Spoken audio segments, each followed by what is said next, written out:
Hello, hello, hello. This is the sunset stream for March 22nd, 2022. So hopefully my audio is coming through all right because this stream is going to be the inaugural stream for a different kind of content. I'm trying to get in the habit of producing more regular content more frequently. And so this is something that I've been intending to do for quite a long time. I haven't gotten the details on the format quite right yet. I haven't experimented with this. Obviously, I want to figure out exactly what platform I should be streaming on and exactly how to manage it in terms of time, in terms of the day. But what I really wanted to transition to was doing more streams, more impromptu, that would be done live that people could watch and then which would immediately disappear from YouTube and be backed up on Odyssey and on Substack and on a variety of other platforms that are not YouTube. The purpose is twofold. The first one is that YouTube is more of my front-facing platform. I don't want the channel to become clouded up by a bunch of smaller streams where I'm just trying to talk about current events. The second thing is I kind of want people to stop using YouTube. So for people who really want to hear my stuff and even are interested in some of the B-sides, I don't know, I think people should go to Odyssey.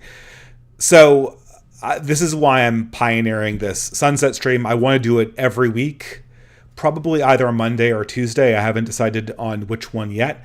And it won't really have that much of a delineated topic like a distance, but it will talk on some specific general current events and questions from the audience. Basically as a means of kind of staying abreast of what people are talking about, hearing from the community. And I think I really got this idea from Millennial Woes, who's been doing something similar on his channel and has worked out quite well for him. And, it just seems like a really good idea. I was thinking of perhaps hosting it on Telegram or maybe even primarily streaming on Odyssey, but that hasn't really worked out so well for me currently. But anyway, people can tell me what they think. Obviously, consider if you want to send a super chat. The Entropy link is in it's pinned in the description. And we can just continue on with the conversation. I want to keep these things about an hour and a half. In the event that I'm going to do a distance one week, I'll just replace the sunset stream with a distance, which will remain permanently on the YouTube channel. But at any rate, again, so more formal. If you want to ask me a question, just reply me and I'll answer it. But I guess sort of the things I wanted to talk about a little bit this week were, I guess, sort of a sense of change coming to the right-wing community online. I think it really started with this whole Russia-Ukraine thing. And, I had the original title of the stream was just talking about current events, and I had a picture of the Russia-Ukraine war because that's all I could do on very short notice when I woke up this morning. But, I'm not really here to talk about the Russia-Ukraine war directly. I'll mention it in passing. But it has sort of kicked off for myself a change in my feelings about the news. And that's just this sort of growing disgust, not with the issues themselves, but with how we're discussing them and what sort of becomes the thing of the moment. The meme that I chose eventually to be the title of this stream, the NPC saying I support current thing, is just really indicative of everything surrounding the Ukrainian-Russian war of 2022. It's a war waged by children. It's a war waged by social media accounts with no investment. And it's not just the people who are the usual suspects. It's not just the Voshes of the world. It's not just the CNNs. It's people like Adam and Sitch. I watched about 50 minutes of their stream with Aiden Paladin. And then I watched again them discussing the Russia-Ukraine war with Sargon. And my guy was just disgusted. I couldn't believe it. I mean, the intellectual maturity being taken to this and the lack of any kind of perspective is just absolutely amazing. even before the stream, actually, I kind of turned on Adam and Sitch to watch them answer super chats, and I know I turned it on just as they're talking to Counterpoints, who's, I don't know, I think a real creep. I'm sure he's a very nice guy in real life, but as far as I'm concerned, his YouTube profile is just the most insincere thing of all time. He's a very fake person online that comes through, and one that has a very difficult time controlling his rage and thinking clearly about issues in a non-superficial way. And it's amazing. I listened for about like 3 minutes, and I caught them running me down. This couldn't be a coincidence. I don't watch their streams anymore, but I just turned them on, and such as putting down the stream I did with him as being a really bad conversation, and it really shocked me. I mean, I asked him. This is what's so funny.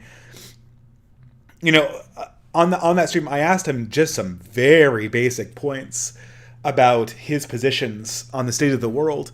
And I reiterated those critiques again and again. And all they've been able to do since then is just run me down. And what amounts to sort of, veiled character accusations, veiled character assassinations, one might say. And I don't know what to make of these conversations anymore that are being had online. I don't know what to make of the mainstream media perpetually framing a serious geopolitical conflict in terms of these moralistic lenses, where the real decision that needs to be made is whether you think Vladimir Putin is a bad guy, or whether, and these sort of, and then sort of goading people into making these ostentatious displays of if you believe Vladimir Putin is a bad guy and Zelensky is a good guy, you'll support the no-fly zone. It's just this package deal, or sanctions, and all of these actions have done nothing to end the war or bring peace to Ukraine, and are on the verge of plunging America, if not the entire world, into an economic crisis, and possibly even, in some parts of the world, specifically Africa, an absolutely disastrous famine, which will completely destabilize the world and lead to more wars. And this is being done by people with a maturity level of like 10-year-olds. I can't do this anymore. I can't pretend like this is a serious conversation, even to participate on one side, or even to participate on one side of it or the other. I can tell you what I think of it. But it's not even the opinions people are having. It's just the attitude. It's just the seriousness that they're taking to it. Which, with the exception of, I'll give to Sargon's credit. I do think that he approaches this issue in a serious, mature way. But when it comes to anyone to his left, from Sitch and Adam down to Vosh, it's just an absolute shit show. It's just I can't believe what I'm hearing. And even on there, the other thing on the news this week was the whole Leah is it Leah Thomas, I think, the transgender women's swimmer, who's obviously winning many awards as a female swimmer. What is a serious conversation to be had about this? There can't be. It's a conversation that by its very definition is something only children could really talk about in a serious way or have a serious disagreement over. And so increasingly I'm just reacting to this and thinking, I can't really, it's not worth it to engage. I don't even know who I'm disagreeing with. That's where it's really gone to at this stage. I'm sure I have disagreements with Academic Agent on points of fact, but that's not really the issue, because Academic Agent is approaching these issues like an adult in a sane way that's not just completely targeted at gaining clout and moralizing. And most of the rest of YouTube, really from the moderates down to the left, are just acting like crazy social media addicted children. And that's I don't know what to say about this. And I really hate to say this, because I thought a lot of these people would be more mature. I thought Sitch and Adam would be more mature about this or any other topic But I mean, just listening to how you know, Adam Friend had talked to Aiden Paladin, and this is the second time he's done this to her, where he's just, I mean, I don't always like this whole, oh, you're bullying women when they come onto a debate show. You know, it's a debate show, right? You have to ante up. You have to expect aggression. You have to expect some amount of straw manning. That's just how the game is played. That's what debate shows or conversation shows in the case of Sitch and Adam. That's just how they operate. But even for that, this thing with Adam was just absolutely. I mean, he was basically just badgering her the entire time, knowing from the outset that Aiden Paladin does not like heavily personalized attacks. And so he was just digging into her, knowing full well that he could cause her to lose the thread of her own argument by making heavily aggressive attacks on her. And it was just absolutely disgusting. I felt like it was watching one person. It was like watching a competition, and in one side there's a person that's actually trying to have, a classic Greek wrestling match, and the other side there's professional wrestling, with a bunch of people who just are having like a microphone match with the accoutrement of drama, and maybe some weird moves. And I just can't take it anymore. The politics has gotten too serious, and the political entertainment's gotten too silly.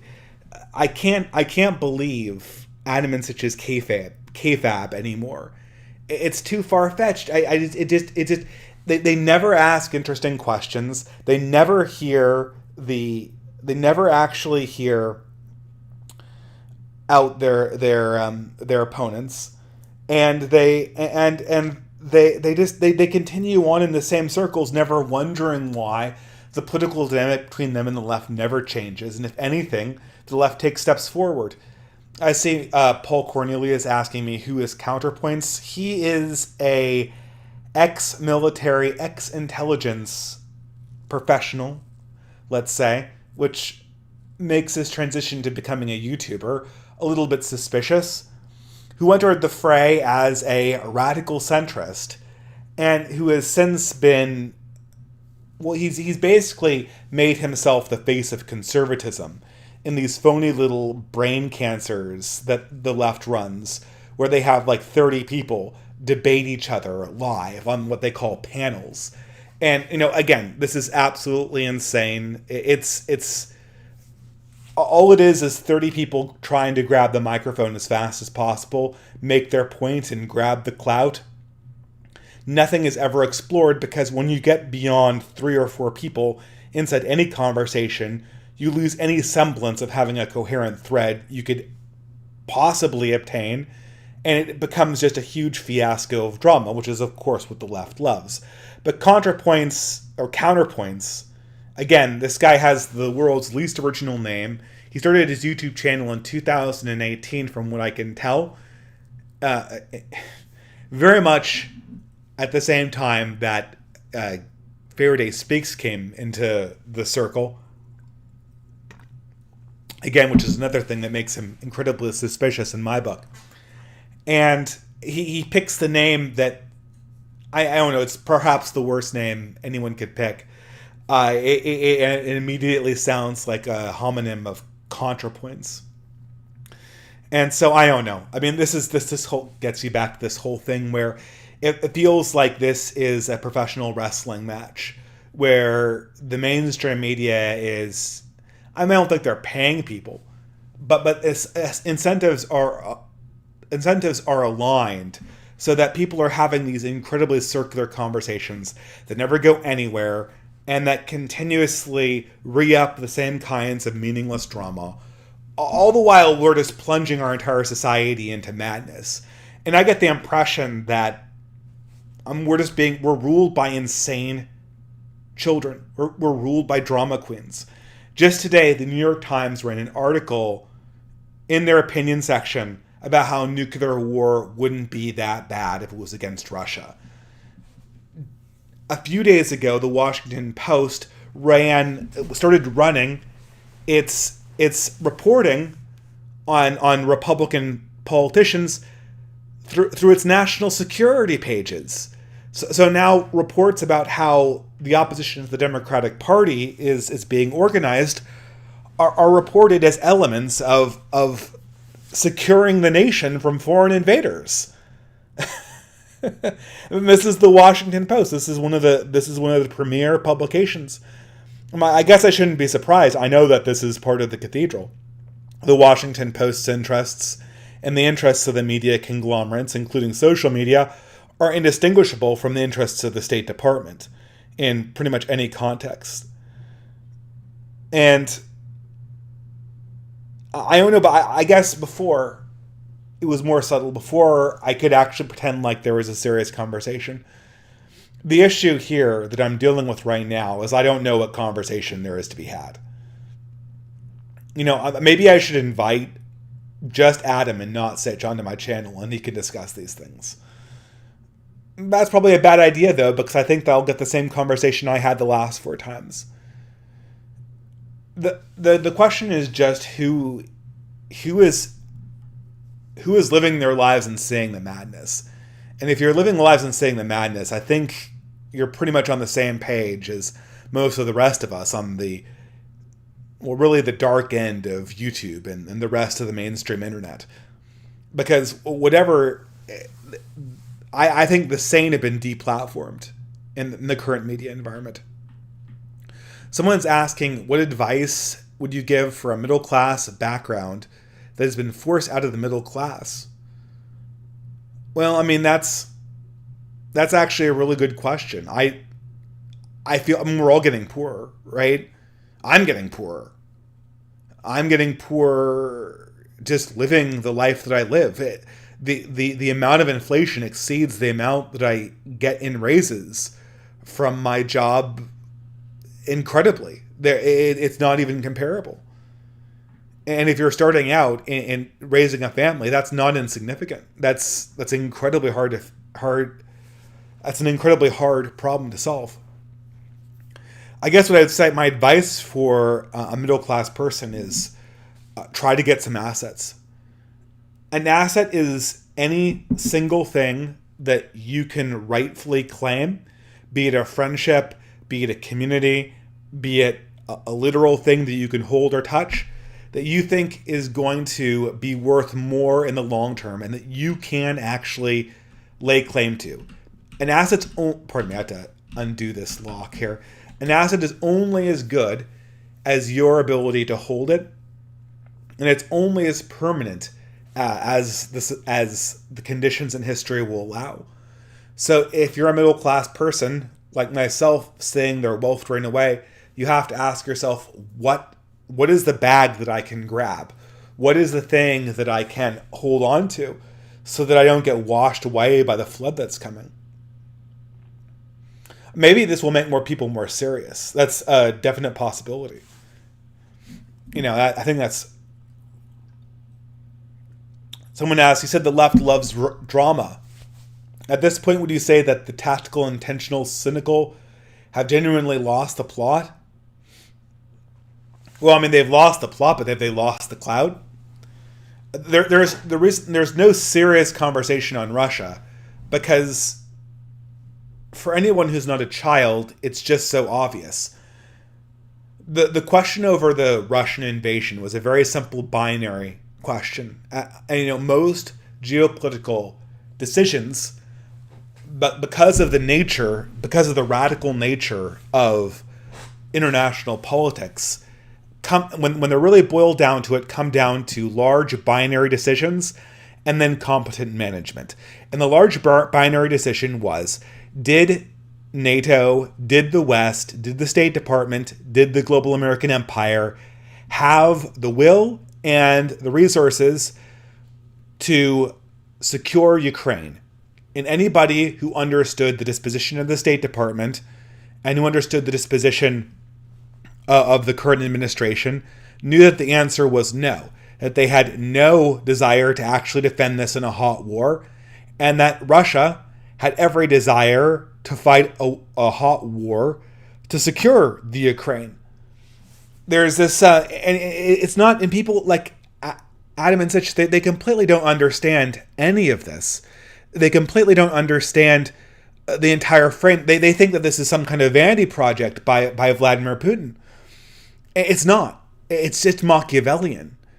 There's this great scene in Game of Thrones, and this is when it was still good. But this is this scene that I'm going to describe. It is one of the great scenes in modern television history. Which in the early 2000s was saying something. There was a lot of good television back then. There isn't anymore, in my opinion, but there was back then, and this was truly one of the great scenes. But it elucidated the fine line between vanity and political realism that occurs inside calculations, like the ones that were done in Ukraine. And this is the famous scene with Tywin Lannister, and he's talking to his son, Jaime Lannister. And Jaime Lannister had recently had a duel against Ned Stark. And Ned Stark was wounded by a third party, and Jaime Lannister didn't finish him because it would be seen as being dishonorable. And Tywin Lannister chides him, saying, "Who cares about honor? You could have removed one of our enemies, and it would have been totally justified because you were in a duel with him, right?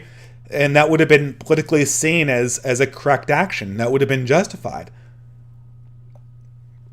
And, he gets chided for being prideful and vain for having this pretension.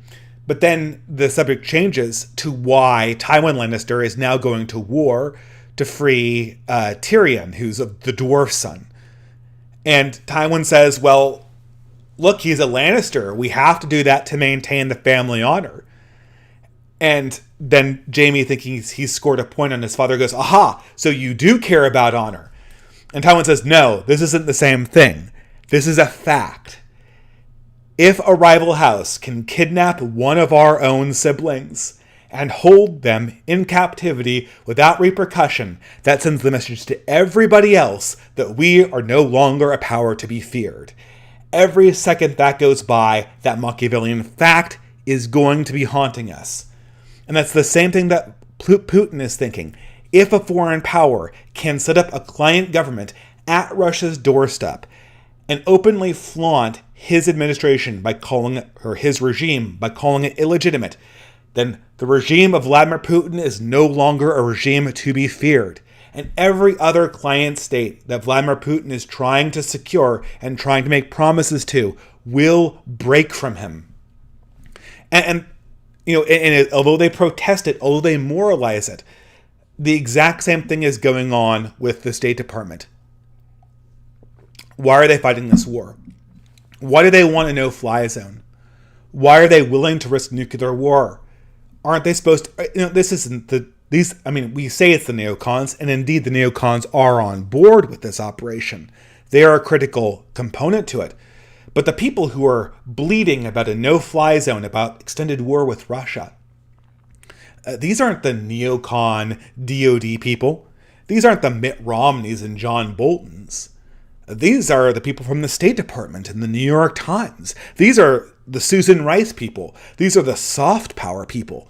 So why are they banging the war drums? Well, they're banging the war drums for the same reason that Tywin Lannister is going to war, to rescue Tyrion from captivity, because they know exactly like Vladimir Putin, that if Vladimir Putin is able to win this war and not get scared off and not have a humiliating defeat, the credibility of American diplomacy is going to plummet dramatically. And the State Department is willing to risk basically everything. It's willing to risk a famine in Africa. It's willing to risk a destabilizing war for Europe. It's willing to risk a nuclear war with Russia, because it knows that the credibility of its threats is at stake. And if it loses this one, the credibility will be damaged. I think that, to be honest, the cathedral's almost out of ammunition on this one. I think they've pulled every single lever. Vladimir Putin has taken a lot of losses. I don't see how he loses this war. And if he doesn't lose it soon, he'll probably win it. Because the West might be a weak horse, or it might be a strong one, but it's not one that sustains in conflicts for very long. And the Ukrainians aren't the Taliban. They're not going to drag on an insurgency. And that's and this is the problem. Like, if when you put it in these Machiavellian terms, it's just so clear. What was the main defect on Ukraine? The main defect on Ukraine was that the cathedral, and by extension, the Joe Biden administration, or you could say the State Department if you prefer, had to make a hard binary decision about Ukraine. And they couldn't come to terms with the amount of power that they had lost. So they decided to cope and take the middle way in order to save face domestically. And in the process, they found themselves in an impossible political situation, by which the only way out is something that's even more humiliating. And because they're unwilling to take the humiliating path out of this problem, their only other option is to plunge us into a larger war, or to an extent a humanitarian disaster past the point of any sanity, for functionally nothing. Because even if we do manage to unseat Putin and win this war, and I do think that the regime of Putin is online, America's power will continue to decline precipitously, if not in the face of Russia, then in the face of China. And if not in the face of China, in the face of pretty much every other emergent Asian power who has no desire to live under the rules of the State Department.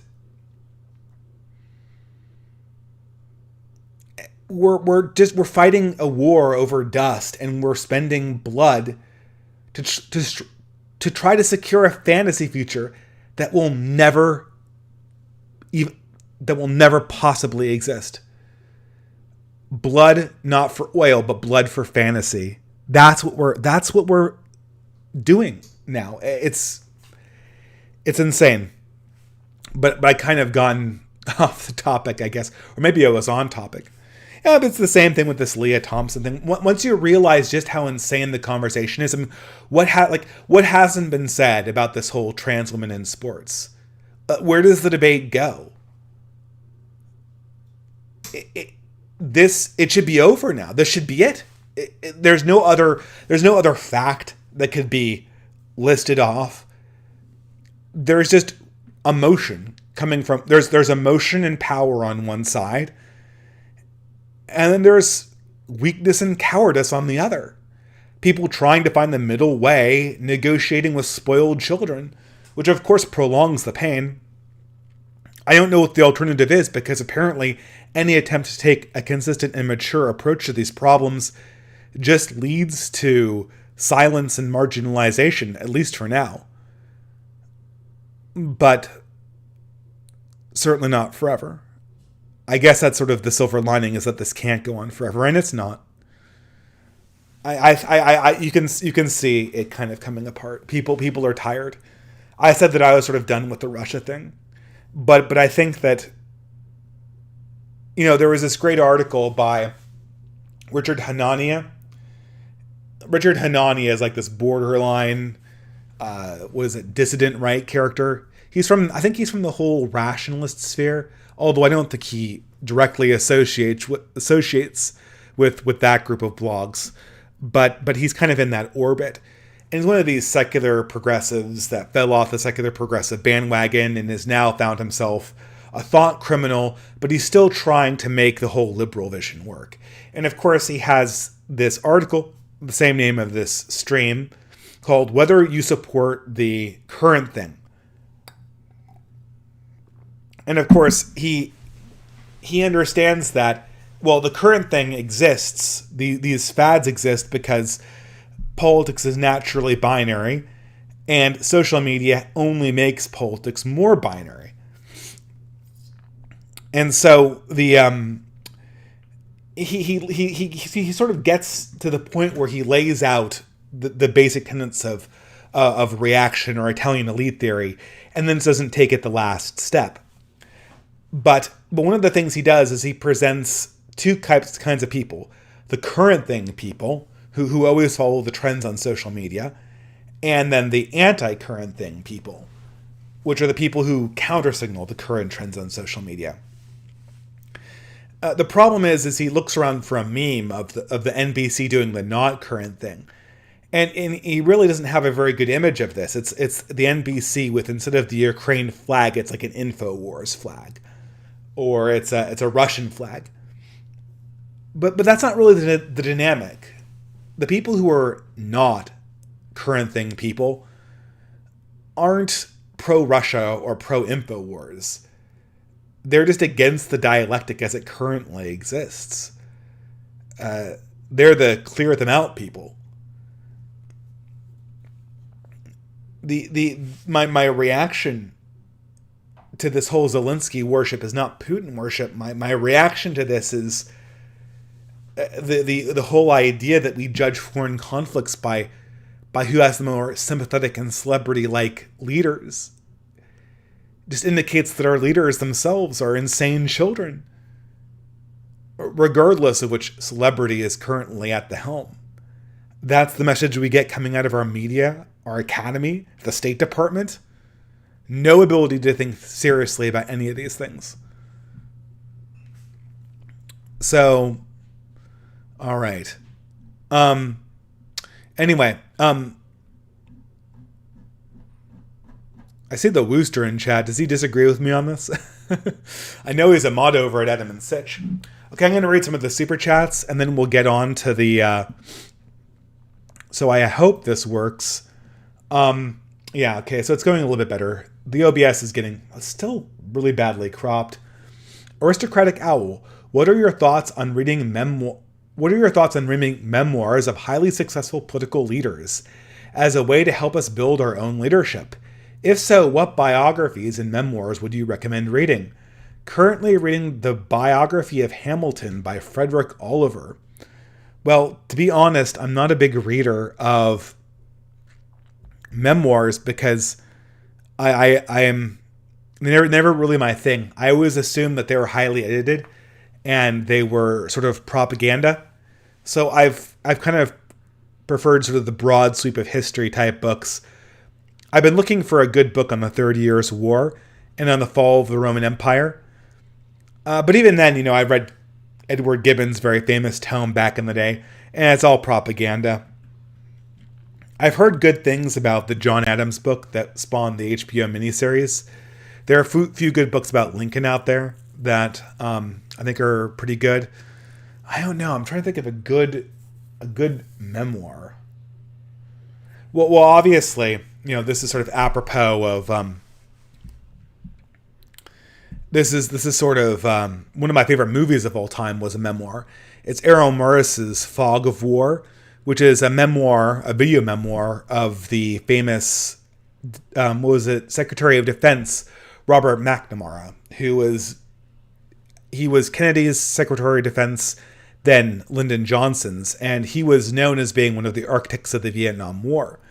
Now, little known to most people, his more prominent influence before that was working for Allied Bomber Command against Japan, before having a brief stint at the Ford Corporation.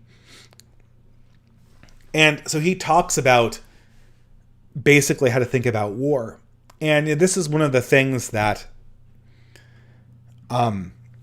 it's probably one of the most influential movies that I've ever seen in my own thought, but I recently rewatched it, and I thought, man, this guy took all the wrong lessons from history. He's thinking about this like what originally I saw when I watched that movie was a penitent man who had been involved in very evil decisions that killed many people.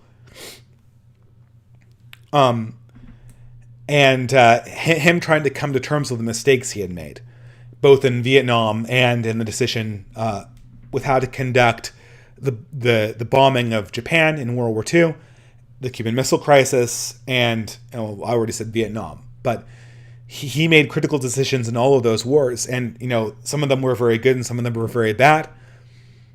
And he has a very liberal and very technocratic approach to it, even in his sort of confession, even as he's telling you all these things that are kind of like the mistakes I've made, what I've learned type framing.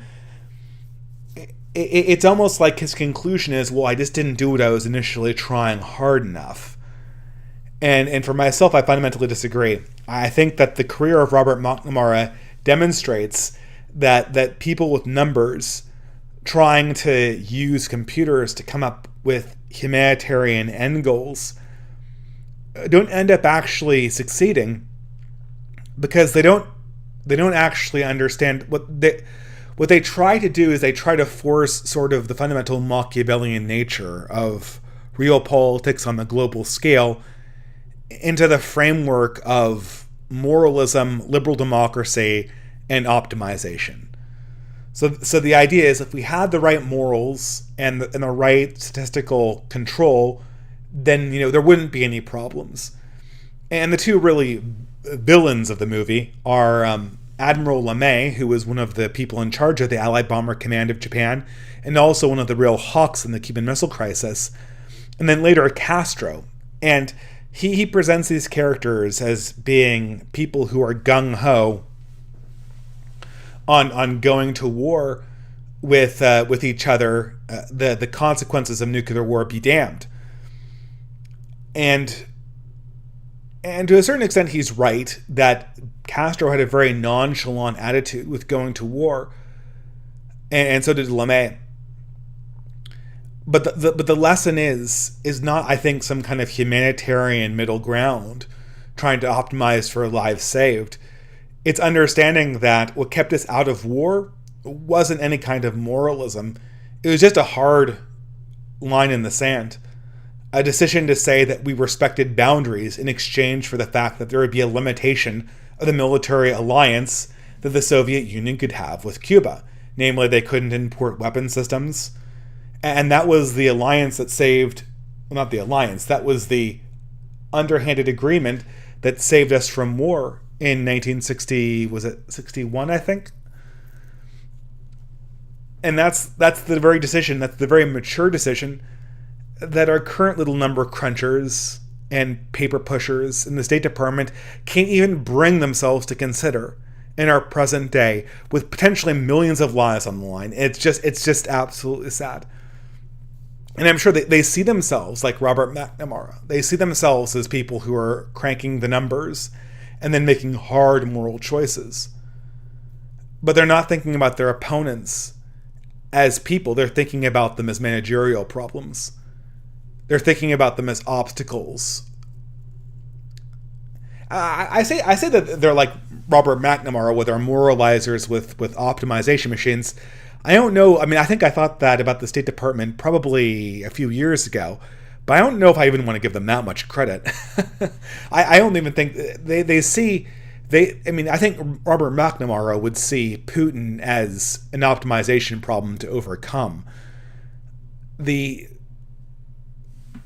present directors of the State Department and the Department of Defense see Putin as an Avenger villain that they can autistically shriek at.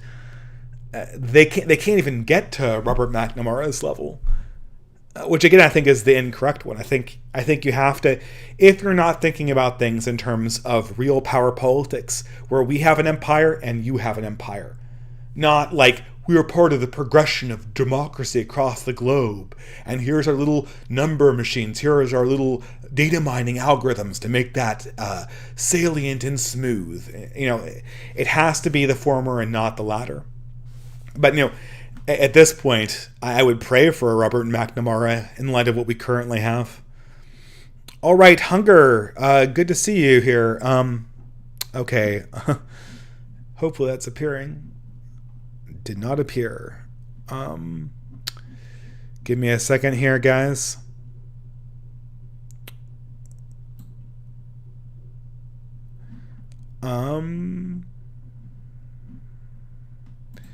Okay, I'm going to highlight this because I can't find the previous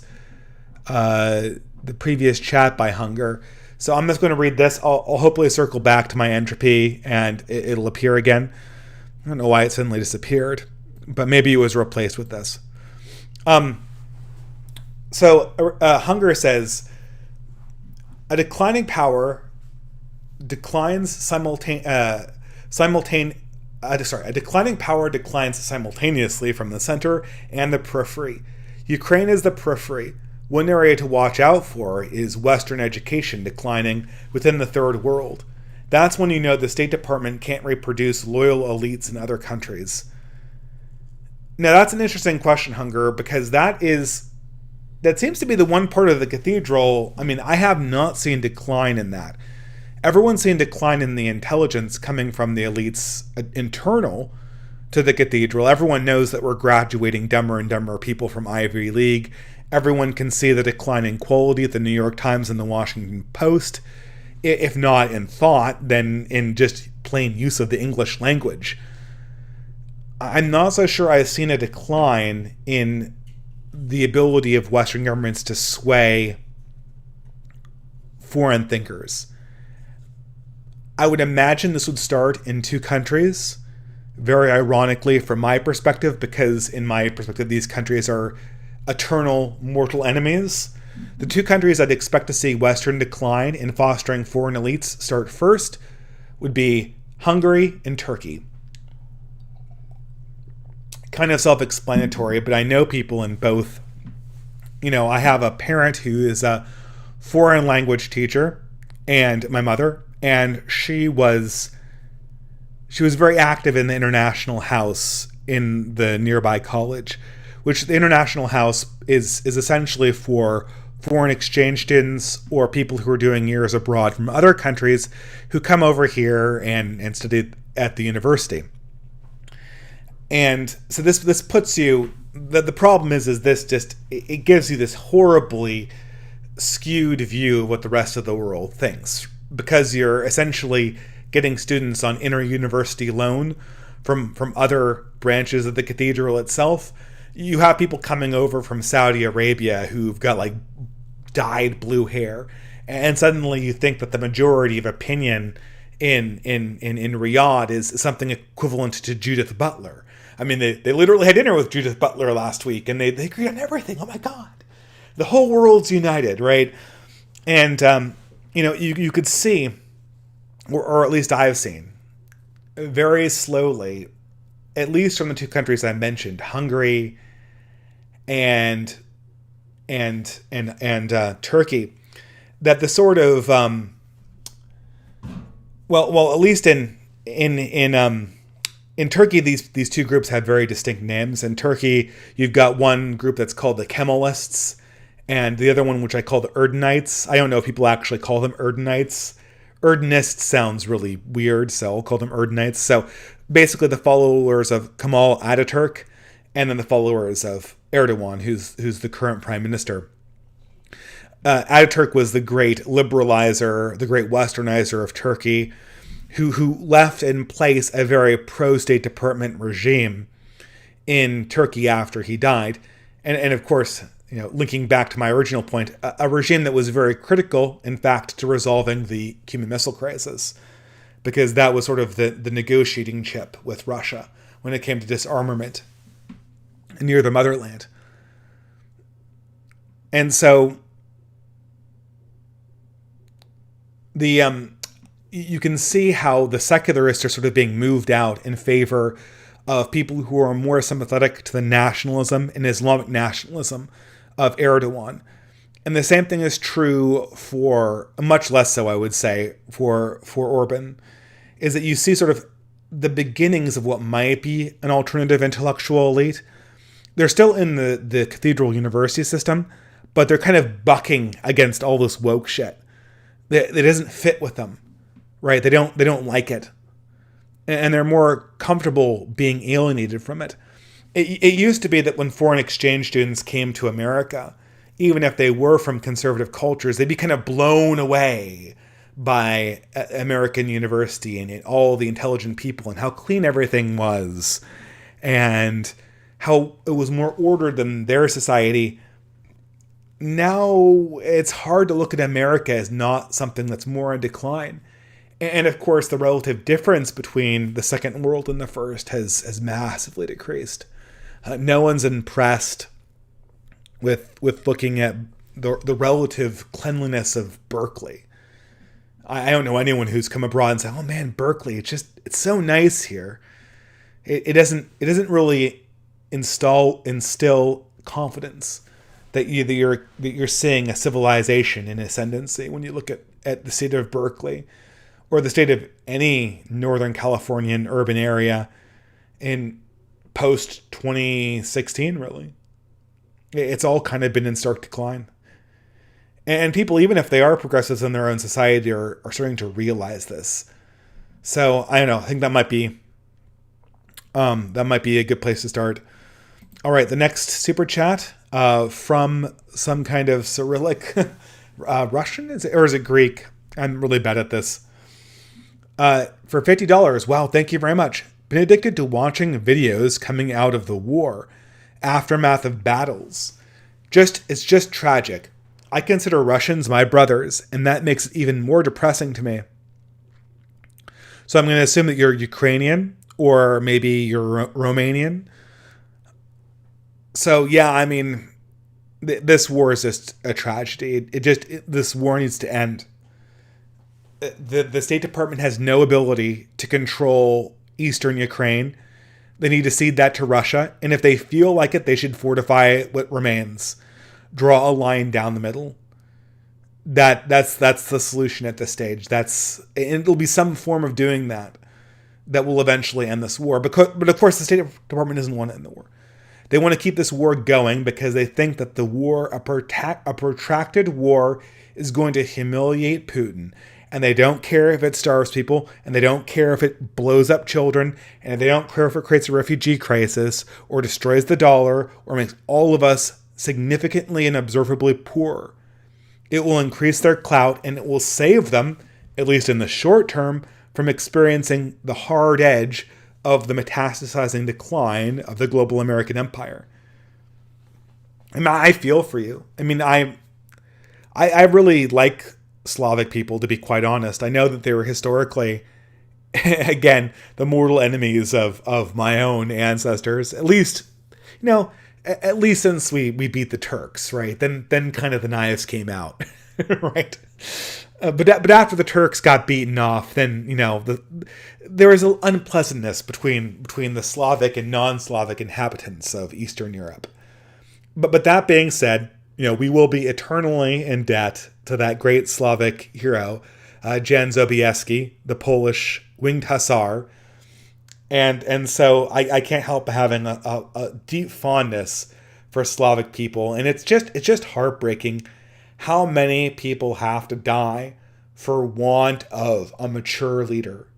And it would just take one mature leader of the West to make the hard decision, fish or cut bait, secure militarily with an actual hot war as the obvious consequence, or concede to Russia. Those are your options.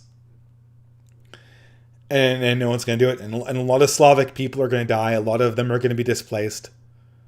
And even more Slavic people are going to die and be misplaced by the coming economic Armageddon we're going to experience, and the massive African refugee crisis. If you've seen the amount of grain that Africa gets from Russia and Ukraine, it's enormous.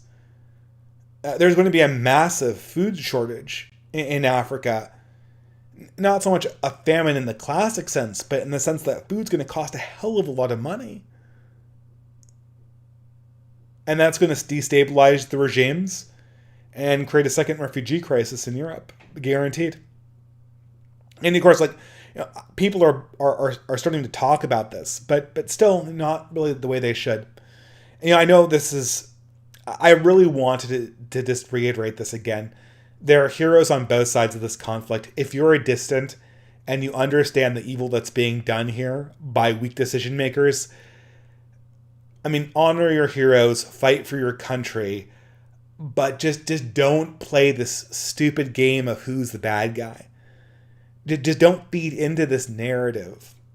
It's not something that adults should be doing, in my opinion. And it's just making the problem worse. All right, so I'm gonna do the next one. Oh, there's more super chats than I thought. That one did not get selected for some strange reason. Bolero 393 for $50. Wow, thank you. Do you think Pat Buchanan will ever be vindicated? He had a mature vision to promote. He had a mature vision to promote rapprochement with Russia after 1991, and he tried to keep America industrialized and prevent mass immigration. Seems to care about the American people and keep them from dangerous foreign adventurism. Thoughts? Well, I mean, he's vindicated, but he'll be dead by the time the vindication reaches elite circles. I think everyone really owes Pat Buchanan a huge apology. It's really hard to point out the things that he was wrong on, in any sense. From what I've heard and seen of him personally, also, he's a very nice guy. He's a very nice man. It's really a tragedy. I hope that Pat Buchanan will be remembered after his death as a prophet who is not believed. That's certainly how he'll live in my own heart. And it's so funny. I used to hate Pat Buchanan. He was the great American, or the great progressive libertarian punching bag in the late 90s. And then you learn that he was just describing politics as they actually operated. And people called him racist and mad for that. This is where everyone else got called racist for being marginally sane. All of these things with this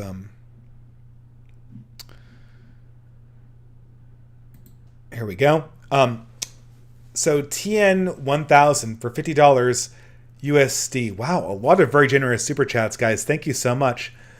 I was listening to your steampunk culture. Pardon me, I'm having a little hard time. I was listening to you talk about steampunk culture. I find it fascinating. Is there any writing on the decline of steampunk?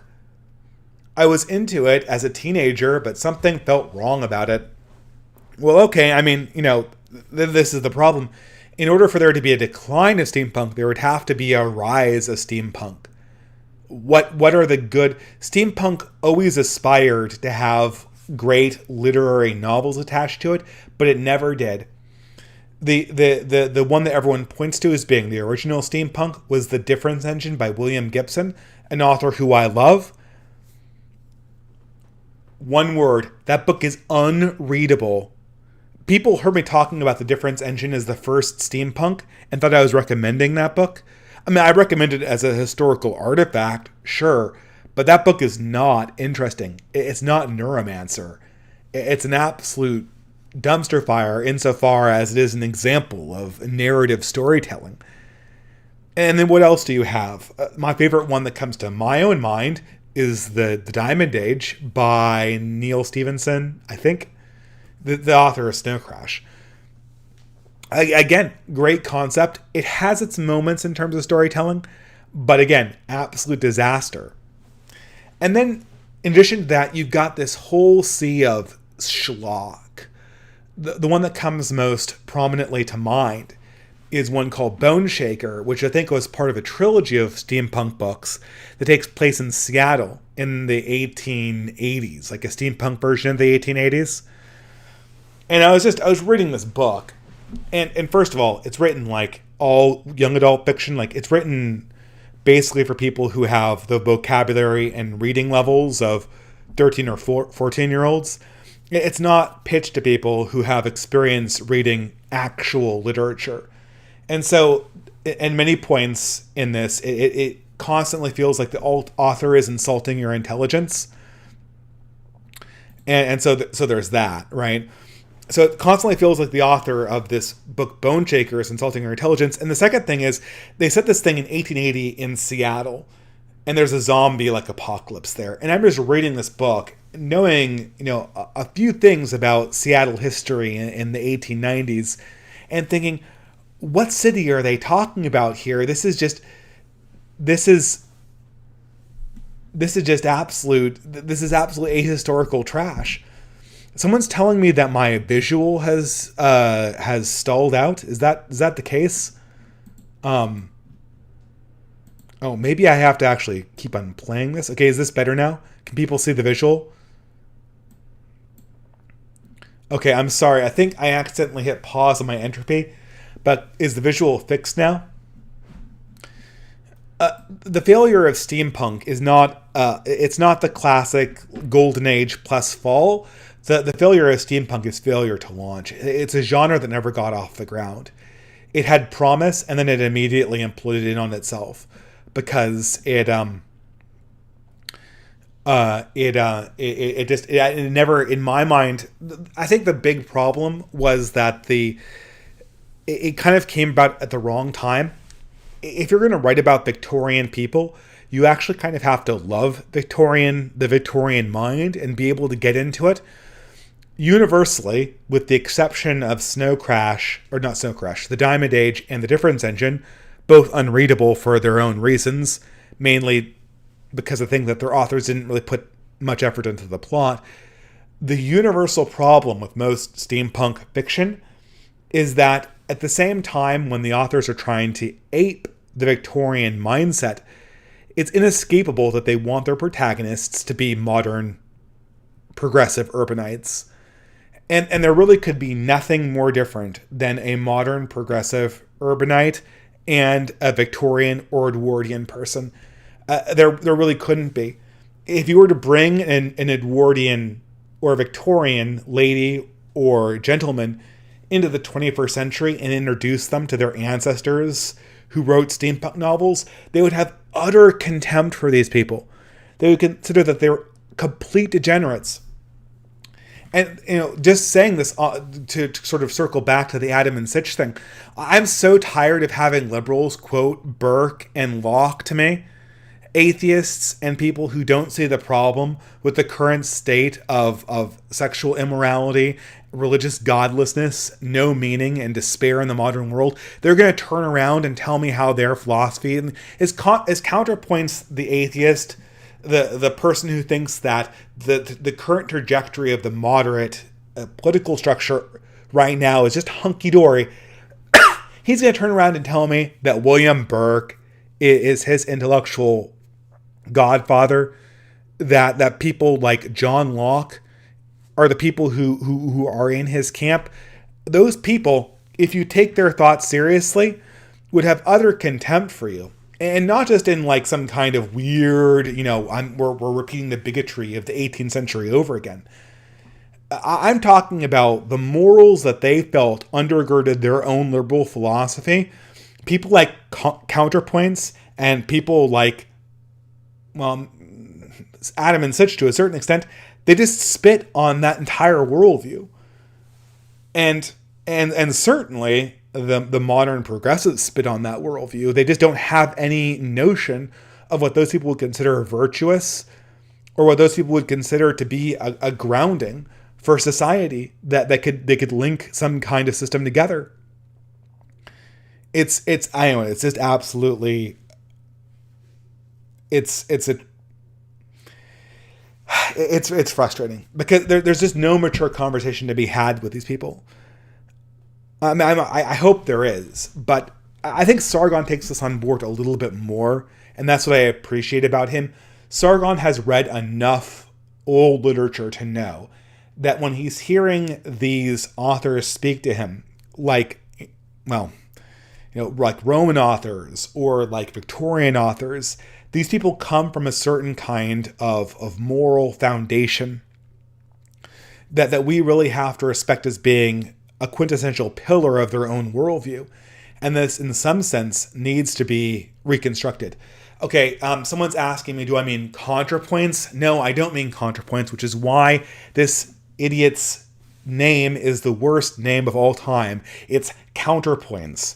He's this brain dead, he's this brain dead normicon who I'm still not convinced is not being employed as a YouTuber by institutional interests. Let's say that. I'm not convinced that's not his MO, but he basically interfaces with BreadTube and debates them. I think he was the debate partner to Lauren Southern at some point. And, I mean, I understand, like I said, he's a former military person. He has a family. I'm sure he's a great guy in real life. But insofar as his YouTube personality is concerned, I just think, he's constructed for himself an online persona that is just a complete piece of shit. And I think deserves really little respect. So insofar as I might genuinely respect the man if I met him in person, I have just zero respect for the work he's done online. And I think he's a destructive force to conversations generally. I think he's a dishonest actor. I don't think he takes seriously the authors he cites. Case in point, him citing Burke as why the modern march of progress is just the bee's knees as long as it goes slowly. Which is just, I mean, I don't know. If that's your takeaway from Burke, you don't understand how the 18th century brain worked, and you don't understand what 18th century people would say if they were brought into the world as we live it right now. Even if you were to completely delete sort of the ordinary bigotries that an 18th century person might have, like racism and sexism, and maybe even, disgust over things like homosexuality. Like, for instance, myself, I have no visceral disgust for homosexuality.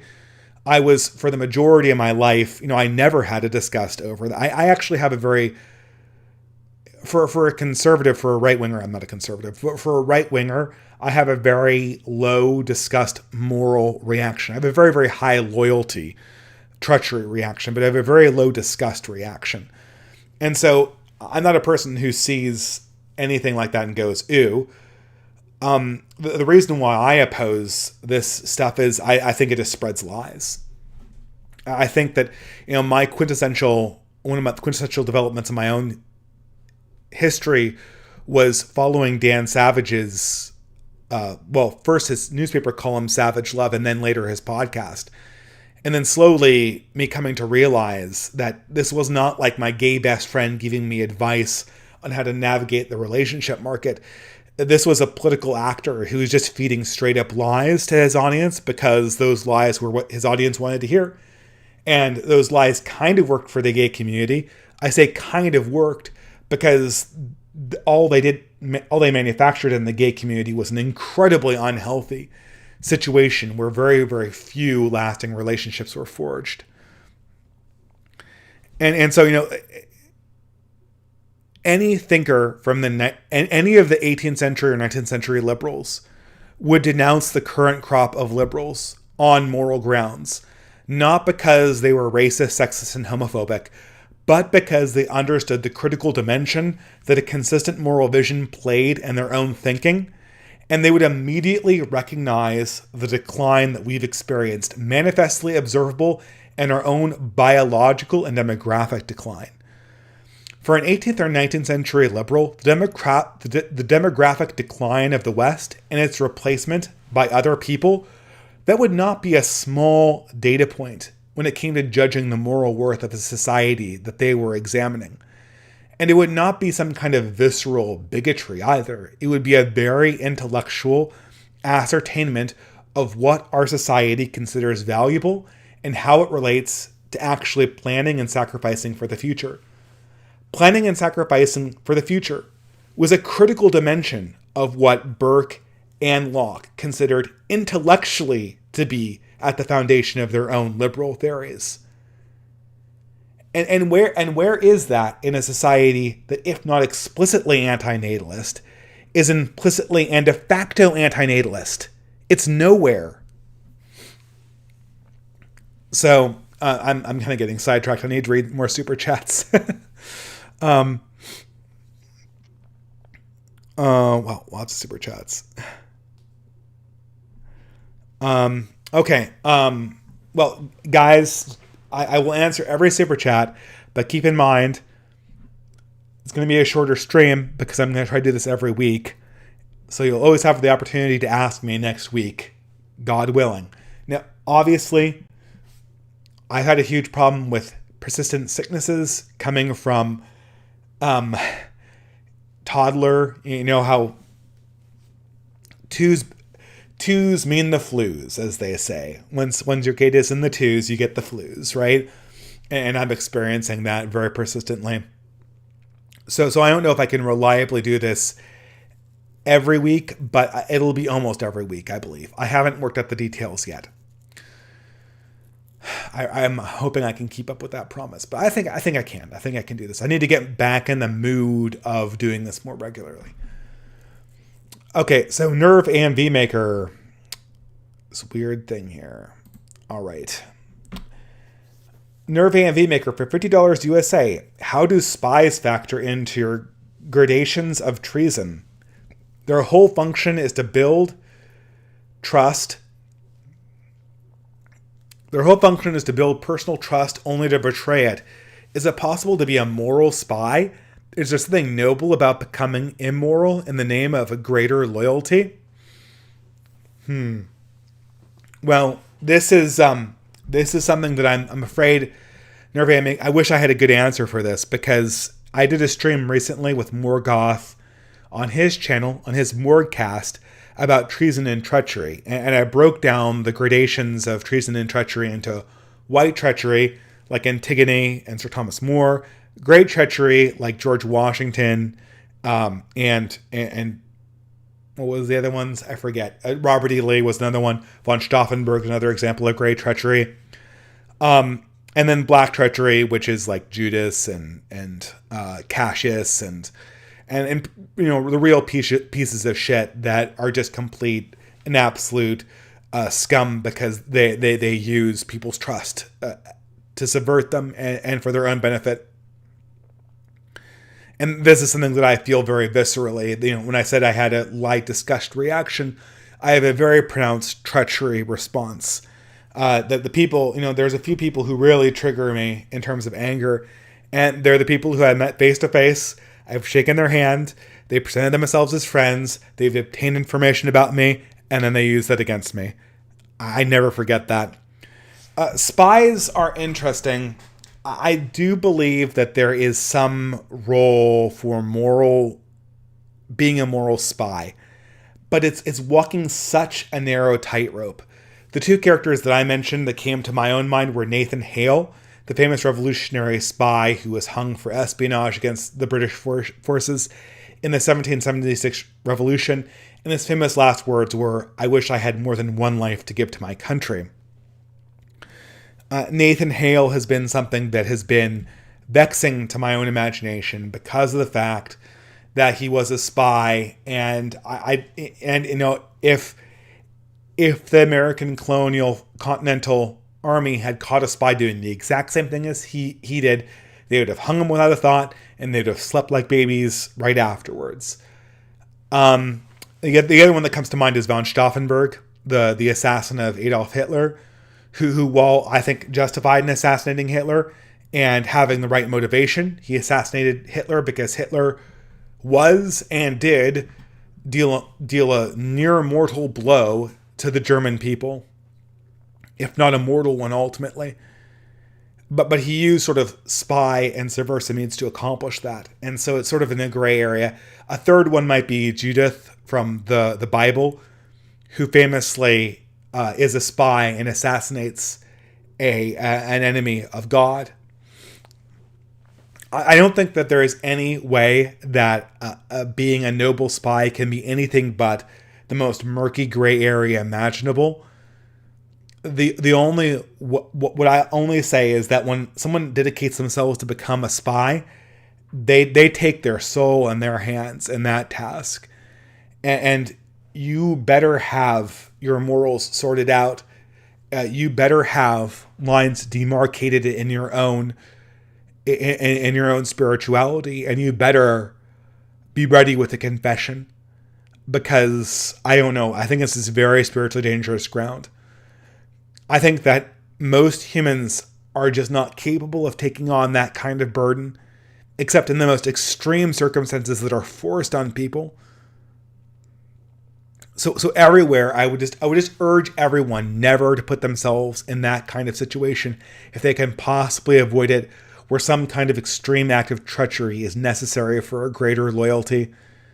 because I really do think you're walking on a razor's edge, but between being commonly noble and being just treacherous in the most demonic way. So I hope that answers the question. I don't think all of these are $50. I think that something is going on with the entropy that marks all of these things as $50. So maybe I'm justified in not giving them such a long answer. But Nerve AMV Maker, for who knows how much money, because this is not properly reporting this. Let me check in on the live stream. Is this Nerve AMV Maker says, responding to Aristocratic Owl's biography question, Douglas Freeman's 7-volume biography of George Washington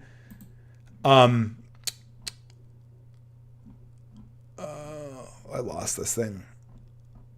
Pardon me. Oh, it got cut off. Excuse me, guys. Let me try to find this chat here. Okay, this is Nerve AMV Maker. Oh, here we go. Okay, sorry.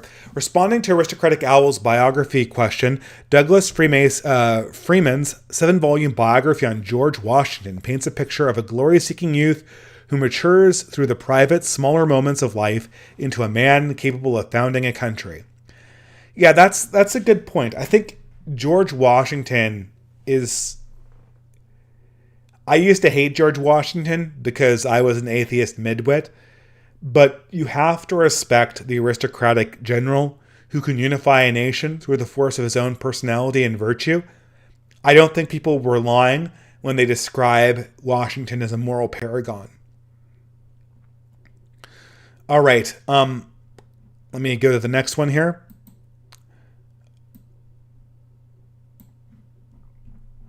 All right, the Prudentialist. Glad you talked about the wheat crisis coming to Africa. To put things in perspective, Russia and Ukraine make up around 30% of the world's wheat exports. Ukraine's 2 neon gas producers for semiconductor production shut down.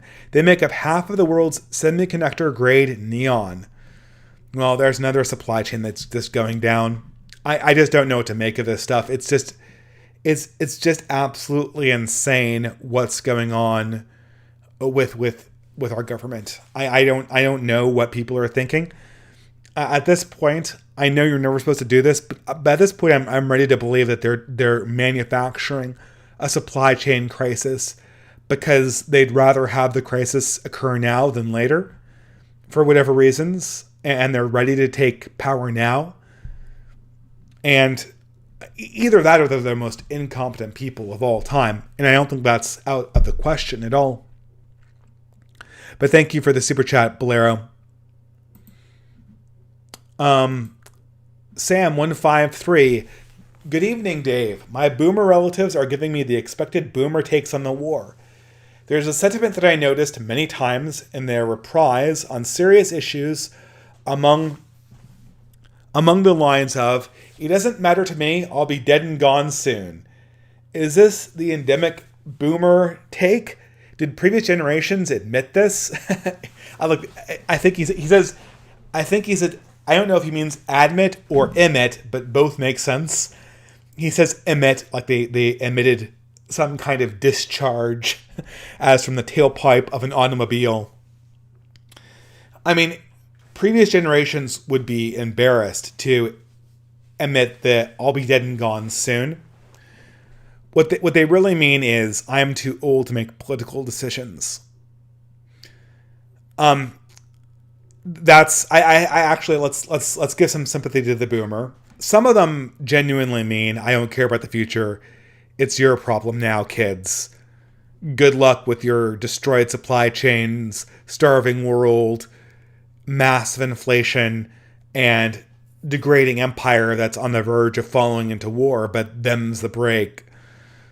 Some of them mean that, but most of them, when they admit this, what they actually mean is, I'm too old to carry the sword of leadership. Somebody needs to take it from me. The response to this is what I would say. I respect the fact that that what you're saying right now is that you don't want to deal with this problem, either because you don't think it's your problem, or you don't think that you're capable of dealing with it at your honored old age. And I think that is a highly respectable answer to give.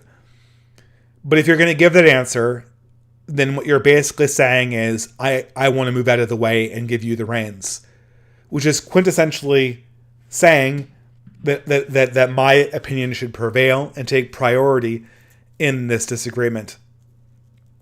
Because anything else means that you're essentially standing in the way of what needs to be done. A person can say, I don't care about the future, but they can't say, I don't care about the future when they're clinging to the reins of power. That's not, okay. No one can honorably say, I don't care about the next generation, in my opinion. But they can say honorably that the next generation is not my responsibility. But if they say the next generation is not my responsibility and cling to power, that's the problem. Now, I don't know where I got this, right? I heard about this on a podcast, but this is something that I think a lot of people in the dissident right miss. So everyone's heard about this company, BlackRock. So BlackRock is this investment firm, and they buy up, for the last 3 years since the pandemic has occurred, they've just been buying up real estate in the form of single-family homes. So these are the homes that if you're a millennial, you should be buying, but you're poor and you're not buying them. And instead they're being bought by speculators. So they can be held in a portfolio so that they can appreciate and make interest and make the portfolio solvent. Now, most people, and this is not a criticism, but most people talk about this like an orchestrated conspiracy to keep American middle class poor, or I should say to destroy the middle class and to keep Americans in whatever state they persist in permanently poor. And admittedly, it's indistinguishable from a conspiracy to keep Americans perpetually poor. But the logic behind it is actually much less sexy. The logic behind it is that these portfolios are basically on the line to pay out American pensions to boomers. In order to pay off those pensions, they need assets that appreciate reliably at a high percentage and with very, very low risk. In the current economy, that's only one thing: real estate. The side effect is that it fucks over the millennials. It keeps them perpetually working for houses they'll never be able to afford so that we can keep the boomers comfortably retired. What essentially BlackRock is doing is buying slavery contracts for millennials and Zoomers. They're saying, we're going to keep you permanently in debt so that you will keep on working and we can retire comfortably. And never mind that you're never a stakeholder in this economy. There's not enough room for any more stakeholders. The stakeholders have already come and gone, and the last stakeholders were the boomers. And after that, there's just what people can get by with. All right, Yiz the Eunuch, how's it going? I know we're gonna do a live stream, but I haven't thought of a good conversation to have. Yiz was one of sort of the personality highlights of the Skildings conference in America. And I wanted to have her on for a while. We have very different styles, but they just have the heart of gold. So Yiz says, test to see if this $3 chat shows up as $50. Indeed it does on my screen. Also, Dave, howdy. I'm enjoying this chill stream. Yes, this is one of my Lenten resolutions is to do a stream every week. It's also one of the other ones is to say a rosary every night, which is why I need to end the stream before my voice completely caves in. Because I need to get through, 5 decades of Hail Marys. All right. So guys, we are coming to a close. So I appreciate all the super chats, but I'm going to do a scan to make sure I've gotten all of them. And then I'm going to need to kind of close out and answer the final questions that kind of trickle in.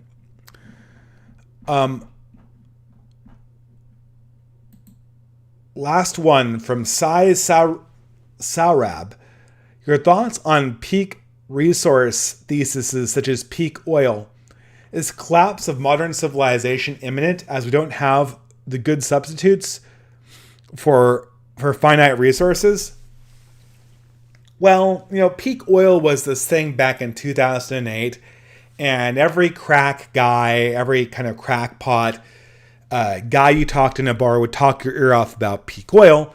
And then, 2011 happened, the Arab Spring happened, and then suddenly oil went back down again. The economy also fell off a cliff and oil went back down again. I don't think that this is, I think peak X resource is a wrong way to think about this, because what happens is that the price of resources is always relative to an economy. So if the economy tilts into a depression, then the literal price will go down. And so, oil will not actually reach a peak in terms of the dollar amount. That's not what you should be looking at, in my opinion. The real peak, there is a peak that's happening. The real peak that's happening is peak economic growth, adjusted for inflation. That's what's happening.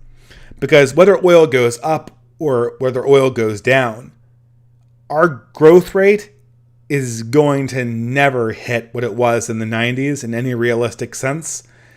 And even the growth rate that we experienced potentially between 2008 and 2016 or 2020, that might be an artifact of a previous time too. So, I think that a lot of resources are going to be the limiters of growth, and I think it will be an open debate what those limiters are. Food, oil, semiconductor components, rare earth metals. Take your pick, choose your poison. Who knows? But whatever, it's a single resource that limits our growth, or a combination of all 10 of them, and there actually aren't that many. There actually aren't that many input resources that limit growth when you really boil it down. Where the metal meets the road, where the rubber meets the road, or where the rubber burns off and the metal meets the road, that will come to some kind of permanently depressed growth rate. And in the absolute nightmare scenarios, a permanently negative growth rate for the foreseeable future. That would be some real wintertime living. And I don't think anyone really understands what that would mean. We really don't. We really don't. It would mean that possessions, there would be certain possessions and certain activities that would be only for rich people, that were at one point considered things that everyone could have. You say, like, grandma has this thing and had it for her entire life, and I had it for a little bit of my life, and now I'll never have that thing again. I'm going to permanently be in this degraded existence. And that's there's going to be things where we say that about, and that's hard for the Western imagination to really come to terms with. That might permanently kill progressivism. I've noticed this thing that, people have pointed this out, the Marie Antoinette posting from places like the New York Times and the Washington Post, where they teach you how to cope with a permanently degraded standard of living in the most condescending way imaginable. And I still don't think they've really understood how much they'll pay for this, because people will remember this. People remembered it when it was misreported that Marie Antoinette said, "Let them eat cake." And people will never forget people like Stephen Colbert saying, "Let them drive Teslas." But you notice this coming from the mainstream, this "let them eat cake" narrative. And there's a version that's hopping up on BreadTube recently. I noticed a few people in my comment section, obviously coming from BreadTube, I guess when reposted a video. And they said, well, this decline, this collapse, you right-wing straight white men, you deserve it. You created it. You lived high on the hog your entire life, and now you're getting your just desserts. Now, whatever the economy does to you, and what we'll do to you later, will be justly deserved because you brought us to this situation. Absolute hogwash if you understand history. This, of course, is the final cope of the leftist. And once they say this, they are never, in my opinion, they can never go back to progressivism again. They will forever be tankies and worshippers of power explicitly. Because it's the final cope of the progressive in the ashes of their own revolution to tell their victims that they deserve this, that they are getting what's coming to them. This is what they told everyone when they wheeled them up to the guillotine. This is what the Russian soldiers told the women they raped, and the peasants they shot, and the children they starved. They said that you deserve this, you bourgeoisie scum. But after they said that, and they never could really dream progressive dreams again. They never could really recapture the dream. They were always cynical servants of power. They were always the servants of chaos and the lords of chaos who ruled it and could make promises to them, and only them explicitly and only for loyalty. Once a progressive says that, leftism has ended, and you can just start seeing this end. It's going to be very slow. I don't know how fast it will go, but the more they say let them eat cake, you white males, you white male Gentiles deserve this, you Westerners deserve this. Those words will be the words they use to kill us, but it will kill leftism as well. Some consolation, maybe not that good of one. But that being said, I think that will be the last super chat I answer for tonight because this is a shorter stream. I see you saying, I'll just answer a few more things in the last 3 minutes and I'll end at, I think we're right on the 1 hour and a half mark, which is exactly where I want to keep these things. So I'll try to end it exactly on the hour and a half mark. Just ask quick questions. Why not just have boomer parents move into millennial houses? Well, that would involve the boomers giving up a lot of power, which they don't want to give up. So that's not good. Any thoughts on American History X? I liked it when I was in high school. I don't know if it maintains very well. I think it might. It seems like a movie that would, for some reason. It seems like a movie that would have much less cringe moments than something like American Beauty. Have you guys watched American Beauty recently? It's amazing how much that movie just completely, every premise that the progressive pretensions shine through with the force of 1,000 suns. It's a really an amazing cultural artifact. It could have only been made in 1999, or was it? I think it was actually 2000. If an immediate family member betrays you in a black betrayal way, but you still have interactions with them in your personal life, how would you treat them?